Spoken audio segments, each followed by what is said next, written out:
శ్రీ గురుభ్యో నమ. హరి ఓం. ఇప్పుడు మనం చూస్తున్నటువంటిదండి అన్నవరం సత్యనారాయణ స్వామి వారి దేవస్థానం అండి. శ్రీ రమా సమేత సాంగాయ సపరివారాయ సలక్ష్మీకాయ వీరవేంకట సత్యనారాయణ స్వామివారు.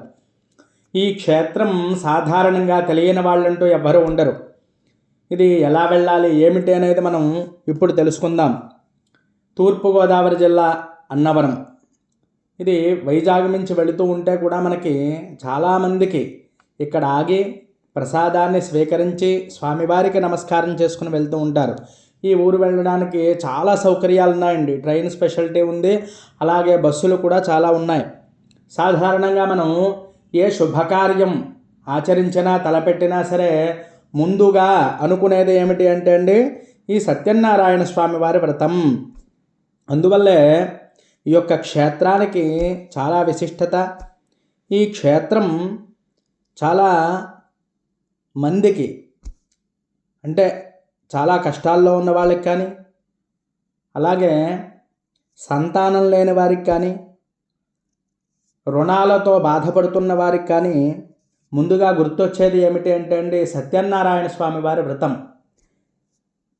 ప్రతి ఒక్కరూ కూడా ఇది ఆచరిస్తూ ఉంటారు. అందువల్ల ఈ క్షేత్రం అందరికీ కూడా బాగా తెలుసున్నటువంటిది.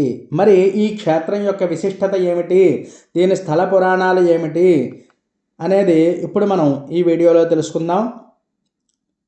ఈ యొక్క కొండ పేరు ఏమిటండి? రత్నగిరి. ఈ రత్నగిరి అనేటువంటి పవిత్ర కొండపై వెలసి ఉంది. పురాణాల ప్రకారం ఈ రత్నగిరి ప్రాంతంలో ఒకప్పుడు మహర్షులందరూ కూడా నివసిస్తూ తపస్సు చేస్తూ ఉండేవారు. ఇది పంపానదీ తీరంలో ఉంటుందండి. ఈ కొండని చుట్టుకొని ప్రవహించడంతో పాటు ఇది యోగులకు తపస్సులకు అత్యంత అనుకూలమైనటువంటి ప్రదేశంగా మారింది. ఈ కొండపై సూర్యోదయ సమయంలో పడేటువంటి కాంతి రత్నాల్లా మెరిసిపోవడం వల్ల దీనికి రత్నగిరి అనేటువంటి పేరు వచ్చింది. దేవతల సంచారం ఉన్న స్థలమని, శ్రీ మహావిష్ణువు నివాసానికి అనుకూలమైనటువంటి ప్రదేశమని కూడా చాలా స్థల పురాణాలన్నీ కూడా చెబుతున్నాయి. అన్నవరం అంటే ఏమిటండి? అన్నం అంటే సమస్త జీవానికి కూడా ఆధారం. వరం అంటే వరప్రసాదం. ఆకలితో ఉన్నటువంటి జీవికి అన్నం పెట్టడం కన్నా గొప్ప పుణ్యం ఏదీ లేదు అని చెప్పి మనకు అన్ని శాస్త్రాలు కూడా చెబుతున్నాయి.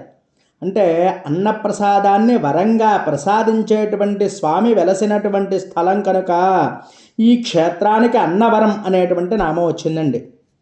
అంటే అన్నదానం ఒక సాధారణమైనటువంటి సేవ కాదండి, అది ఒక మహాయజ్ఞం.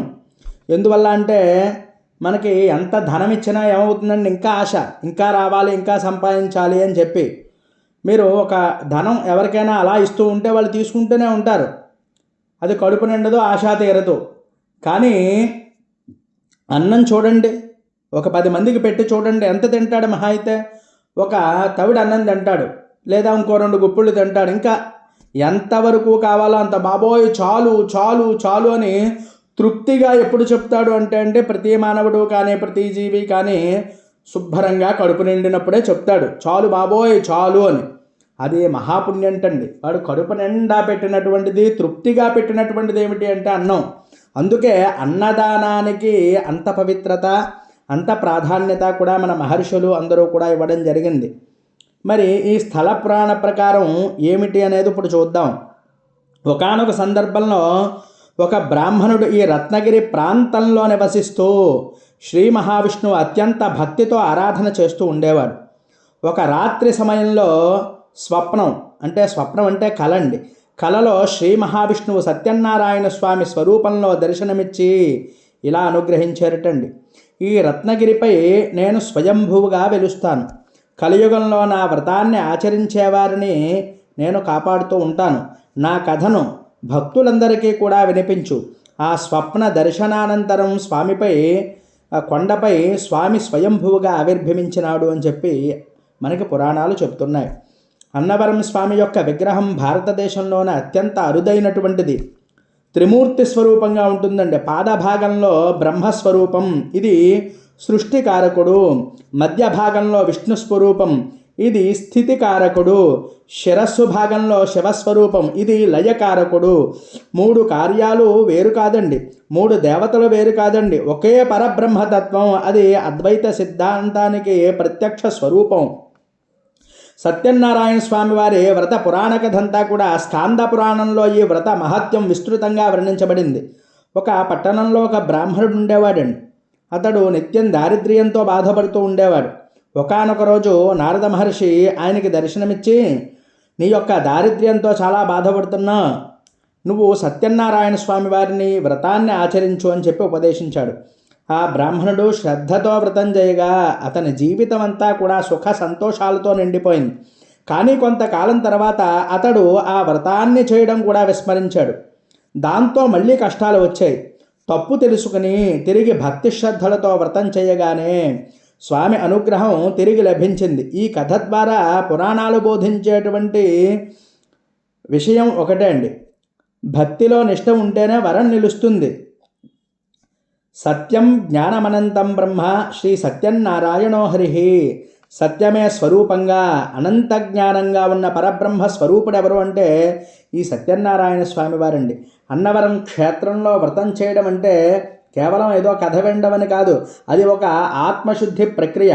శుద్ధమైనటువంటి సంకల్ప బలం ఉంటేనే కానీ, పూర్వజన్మలో సుకృతం ఉంటే కానీ ఈ కథాశ్రవణం వినడం కానీ, స్వామివారి క్షేత్రానికి వెళ్ళి దర్శనం చేసుకోవడం కానీ జరగదండి. అలాగే శ్రావణ మాసం విష్ణుమూర్తికి అత్యంత పవిత్రమైనటువంటి మాసం. శ్రావణ శుక్రవారాల్లో అన్నవరం చేసినటువంటి వ్రతం కోటి ఫలితాలను ఇస్తుంది అని చెప్పి విశ్వాసం. అలాగే కార్తీకం, మాఘేవా మాధవే మాసే కార్తికేయం మహాదినే అని చెప్పి మనకి చెప్పబడుతోంది. ఈ వ్రతాన్ని చేయడం వల్ల ఎంతో మనకి ఫలితాలు వస్తాయి అని చెప్పి. మరి కార్తీక మాసంలో చేస్తే దీపదాన మహిమతో పూర్వజన్మ పాపాలన్నీ కూడా నశిస్తూ ఉంటాయి. అన్నవరంలో కార్తీక దీపోత్సవాలు అతి వైభవంగా జరుగుతూ ఉంటాయి. వైశాఖ మాసం దానం కానీ వ్రతం కానీ అన్న ప్రసాదానికి కానీ అత్యంత ఉత్తమమైనటువంటి కాలంగా చెప్పబడుతోంది. స్వామివారికి ప్రధానమైనటువంటి ఉత్సవాలు ఏమిటి అంటే అండి, కళ్యాణోత్సవం, వైశాఖ పౌర్ణమి, శ్రావణ శుక్రవార మహోత్సవాలు, కార్తీక దీపోత్సవం, నిత్య సత్యనారాయణ స్వామి వారి వ్రతాలు కూడా ఇక్కడ జరుగుతూ ఉంటాయండి. అన్నవరం అన్నదానం వెనక ఉన్నటువంటి భావన ఏమిటి అంటే ఆకలి తీర్చడమే పరమమైనటువంటి పూజ. ఇందుకే ఇక్కడికి అన్నప్రసాదం అమృతంతో సమానము అని చెప్పి భక్తుల యొక్క విశ్వాసం. ప్రతి ఒక్కరూ కూడా వచ్చి ఇక్కడ వ్రతం చేసుకున్న తర్వాత మరందరూ కూడా అన్నప్రసాదాన్ని స్వీకరించి వెళుతూ ఉంటారు. అన్నవరం క్షేత్రం బోధించేటువంటి తత్వం ఏమిటి అంటే సత్యం లేకుండా భక్తి నిలవదు, భక్తి లేకుండా వరం నిలవదు, ధర్మం లేకుండా జీవితం నిలవదు. అందుకే సత్యనారాయణ స్వామి వారు కేవలం కోరికలు తీర్చే దేవుడు కాదండి, జీవన మార్గాన్ని కూడా మార్చేసేటువంటి గొప్ప గురువు. అందుకే ఈ అన్నవరం సత్యనారాయణ స్వామి వారి యొక్క క్షేత్రం ఒక ఆలయం కాదండి, ఒక పురాణం కాదు, అది మనిషిని సత్య మార్గంలో నడిపించేటువంటి జీవితం యొక్క అద్భుతమైనటువంటి క్షేత్రం. మరి అటువంటి గొప్ప క్షేత్రం ఏదండి ఈ యొక్క సత్యనారాయణ స్వామి వారి యొక్క క్షేత్రం. అందువల్లే ప్రతి ఒక్కరూ కూడా ఖచ్చితంగా జీవితంలో దర్శించవలసినటువంటి క్షేత్రంగా చెప్పబడుతోంది. నారాయణం నమస్కృత్య నరం చైవ నరోత్తమం దేవీం సరస్వతీం చైవ తతో జయముదీరయేత్. నారాయణుణ్ణి, ఉత్తమమైనటువంటి మానవుడిని, సరస్వతీదేవిని స్మరించి కార్యాన్ని ప్రారంభిస్తే విజయమే తప్పకుండా సిద్ధిస్తుంది అని చెప్పి చెప్పబడుతోంది. సత్యేన లభ్యతే సర్వం, సత్యే సర్వం ప్రతిష్ఠితం. సత్యం ద్వారా అన్నీ లభిస్తూ ఉంటాయి, సత్యం పైనే సర్వలోకం నిలిచి ఉంటుంది. అన్నదానాత్ పరందానం నభూతన్న భవిష్యతి. అన్నదానం కన్నా గొప్ప దానం లేదు, ఇంతకు ముందు లేదు, ఇక ముందు కూడా ఉండదు అని చెప్పి శాస్త్రం చెప్పబడుతోందండి. వ్రతాచరణలో అంతర్లీన తత్వం ఏమిటి అంటే అండి, మనసుని చక్కగా మార్చుకోవడం. కథ వినడం అంటే మన జీవితాన్ని ఆ కథతో పోల్చుకోవడం. అన్నప్రసాదం అంటే అహంకారాన్ని విడిచి సమానత్వాన్ని అంగీకరించడం. మరి శ్రావణ మాసంలో మహావిష్ణువు కూడా క్షీరసాగరంలో యోగ నిద్రలో ఉంటాడు అని చెప్పి పురాణాల విశ్వాసం. ఈ కాలంలో కనుక వ్రతం చేసినట్లయితే ఆంతరిక కోరికలన్నీ కూడా శుద్ధి చేస్తుంది. కార్తీక మాసంలో దీపం అంటే జ్ఞానం, కార్తీక దీపం అంటే అజ్ఞానం అంతా కూడా తొలగిపోతుంది. సాక్షాత్తు మార్గశిర మాసంలో శ్రీకృష్ణుడు మాసానాం మార్గశీర్షోహం అని చెప్పినటువంటి మాసం. మరి అటువంటి గొప్ప క్షేత్రం అండి ఈవేళ మనం చూస్తున్నటువంటిది. ఎందువల్ల అంటే మన కోరికలన్నీ కూడా మనం సత్యనారాయణ స్వామి వారి వ్రతం చేసుకుంటూ ఉంటాం. మరి ఏ కార్యమైనా సరే ఎప్పుడైనా సరే యుద్ధానికి వెళ్ళినప్పుడు పూర్వం రాజులందరూ కూడా ఈ యొక్క వ్రతాన్ని చేసేవారు. ఎందువల్ల యుద్ధంలో తప్పకుండా విజయం సాధిస్తారు కాబట్టి. అలాగే మరి ఇక్కడ కూడా మనం నారద మహర్షి అన్ని లోకాలు కూడా లోక ప్రదక్షిణం చేస్తున్నప్పుడు అన్ని వ్రతాల్లో కూడా అందరూ సుభిక్షంగా ఉన్నారు. కానీ భూలోకంలో ప్రజలందరూ కూడా చాలా ఇబ్బందులు పడుతూ ఉన్నారు. తినడానికి సరైనటువంటి ఆహారం లేక, కట్టుకోవడానికి సరైనటువంటి వస్త్రాలు లేక బాధపడుతున్నటువంటి సమయంలో ఈ యొక్క అవస్థను చూసినటువంటి నారద మహర్షికి మనస్సంతా కూడా చలించిపోయి విష్ణులోకానికి వెళ్ళి విష్ణుమూర్తి వారిని ప్రార్థన చేశాడు. అయ్యా, అన్ని లోకాల్లో ప్రజలందరూ కూడా సుభిక్షంగా ఉన్నారు, భూలోకంలో ప్రజలు చాలా ఇబ్బంది పడుతున్నారు, చాలా అనేకమైనటువంటి కష్టాలు పడుతున్నారు, వారి యొక్క కష్టాలన్నీ కూడా తొలగిపోవడానికి ఏదైనా మార్గాన్ని చూపించండి మహానుభావ అని చెప్పి ప్రార్థించేటప్పటికీ అప్పుడు సాక్షాత్తు శ్రీ మహావిష్ణువు చెప్పినటువంటి వ్రతం ఏది అంటే సత్యనారాయణ వ్రతం అండి.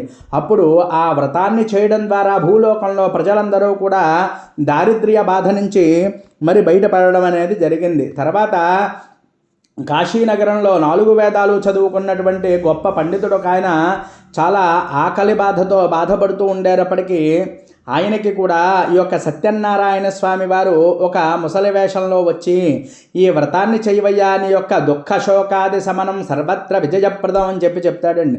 అంటే ఈ వ్రతాన్ని చేయడం వల్లే నీ దుఃఖాలన్నీ కూడా తొలగిపోతాయ్యా, అన్ని విజయాలే చేకూరుతాయి అనేటప్పటికీ తప్పకుండా చేస్తాను మహానుభావ అని చెప్పి ఆ బ్రాహ్మణోత్తముడి యొక్క వ్రతాన్ని చేయడం ద్వారా దారిద్ర్య బాధల నుంచి మరి బయటపడడం అనేది జరుగుతుంది.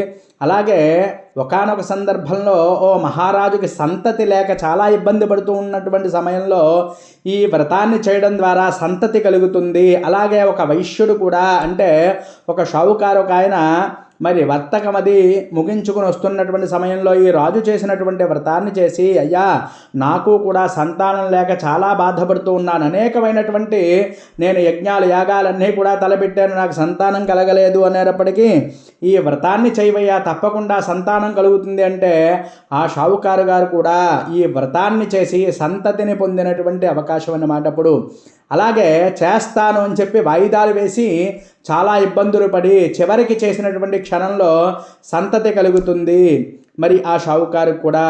మరి అలాగే చివరి అధ్యాయంలో కూడా మనకి ఒక మహారాజు ఒక ఆయనకి ఈ యొక్క వ్రతం యందు నిర్లక్ష్యం, వాళ్ళు పెట్టినటువంటి ప్రసాదాన్ని మనం స్వీకరించడం ఏమిటి, ఇది మనకి తగిన పని కాదు అని చెప్పి ఆ ప్రసాదాన్ని విడిచిపెట్టడం ద్వారా తన సంతతంతా కూడా మరి ఎలా ఉన్నవారు అలా పడుకుని ఉంటారండి. వారికి ఏమిటి అంటే డాక్టర్లు వచ్చి చూస్తూ ఉంటారు, ఏమీ అర్థం కాదు, వ్యాధి ఏం తెలియదు అనమాట. అప్పుడు తన తప్పు తెలుసుకున్నటువంటి ఆ మహారాజు కూడా ఈ వ్రతం చేయడం ద్వారా 100 అంటే 100 మంది సంతానం కూడా నెద్దట్లో లేచి కూర్చుంటారన్నమాట. మరి అంత గొప్ప వ్రతం అన్నమాట. మనకి 5 అధ్యాయాలుగా ఉంటుంది ఈ వ్రతం అంతా కూడా. అందుకే చాలామంది ఈ వ్రతం చేయలేని వారు నాకు తెలుసుండి ఎవరో కూడా ఉండరు. అంత గొప్ప వ్రతం ఏది అంటే అండి మనకి ఈ సత్యనారాయణ స్వామి వారి వ్రతం. కొంతమంది సత్యనారాయణ స్వామి వారిని, కొంతమంది రమాసమేత సాంగాయి సపరివారాయి సలక్ష్మీకాయ వీరవేంకట సత్యనారాయణ స్వామి వారిని, కొంతమంది సత్యదేవుడు అని అనేకమైనటువంటి పేర్లతో పిలుస్తూ ఉంటారండి. అందువల్లే ఈ వ్రతం ఎప్పుడు చేయాలి అంటే మనకి ఏకాదశికి కానీ, పౌర్ణమికి కానీ, రవి సంక్రమణ దినాల్లో కానీ, ఏదైనా శుభకార్యం జరిగినప్పుడు కానీ, కష్టాల్లో ఉన్నప్పుడు కానీ ఈ వ్రతాన్ని చేసినట్లయితే చాలా విశేషమైనటువంటి ఫలితం అండి. ఎటువంటి కష్టాలనైనా తొలగించేటువంటి వ్రతం ఈ యొక్క సత్యనారాయణ స్వామి వారి వ్రతం అండి. అందరూ గమనించి తప్పకుండా ఈ క్షేత్రాన్ని దర్శనం చేసుకుని ఈ సత్యనారాయణ స్వామి వారి యొక్క అనుగ్రహాన్ని తప్పకుండా పొందగలరు. అంతేకాకుండా మరి ఈ వీడియో మీకు నచ్చినట్లయితే లైక్ చేయండి, కామెంట్ చేయండి, ఇంకా ఎవరికైనా ఉపయోగపడుతుంది అంటే తప్పకుండా చేరవేయండి. మరి ఈ దర్శనం ఎవరైనా సరే వ్రతం చేసుకోలేని పరిస్థితి ఉన్నవారు ఉంటారు. వారు ఒక్కసారి స్వామిని అటువైపు వెళుతున్నప్పుడైనా సరే ఒక్కసారి మనస వాచ కర్మణ భక్తి శ్రద్ధలతో ఒక్కసారి దర్శనం చేసుకుని చూడండి, మన జీవితాలు మారిపోతాయి. అటువంటి గొప్ప దైవం, పిలిస్తే పలికేటువంటి దైవం ఎవరు అంటే అండి ఈ యొక్క అన్నవర సత్యనారాయణ స్వామి వారు అని చెప్పి చాలామందికి విశ్వాసం. అటువంటి క్షేత్రాన్ని ఈరోజైతే మనం సందర్శన చేసి మీ అందరూ కూడా ఆయన అనుగ్రహం పొందాలి అని చెప్పి ఈ వీడియో నేను చేయడం జరిగింది. అందరూ కూడా సబ్స్క్రైబ్ చేయండి, మరిన్ని వీడియోలు మీకు చూసేటువంటి అవకాశం కలుగుతుంది. హరి ఓం తత్సతు. స్వస్తి. ఓం సత్యదేవాయ నమః.